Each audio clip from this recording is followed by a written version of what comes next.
ஆணிகளால் ஏற்பட்ட தழும்பை பார்த்து புனித தோமியார் திருநாளை சிறப்பிக்கிறோம்.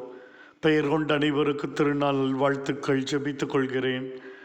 தோமியார் மிக துணிவுள்ளவர். எந்த ஒரு சூழ்நிலையும் எதிர்கொள்ளக்கூடிய தைரியம் இருந்தவர்.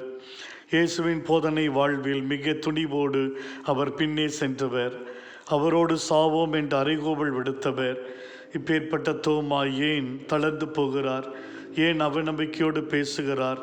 அவர் தழும்பை பார்க்க ஆசைப்பட்டார். அந்த தழும்புதான் ஆண்டவர் இயேசுவின் அன்பை, நேசத்தை, வற்றாத பாசத்தை காண்பித்தது.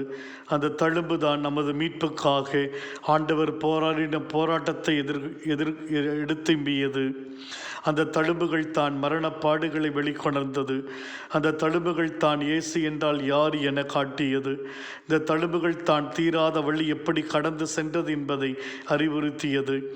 அந்த ஒப்பற்ற உன்னத தழும்பை பார்க்க ஆசை, அதை உச்சி முகந்த முத்தமிட ஆசை, அந்த தழும்புகளின் ஆசீரை பெற ஆசை, தழும்பை பார்க்க வேண்டும் என்க ஆன்மீக வெறி.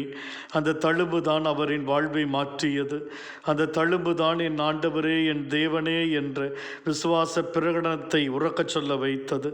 அந்த தழும்புகள் தான் உலகமெங்கும் சென்று நற்செய்தியை அறிவிக்க வைத்தது. ஆண்டவரே, அந்த தழும்புகளால் எங்களை குணமாக்கும் சுவாமி.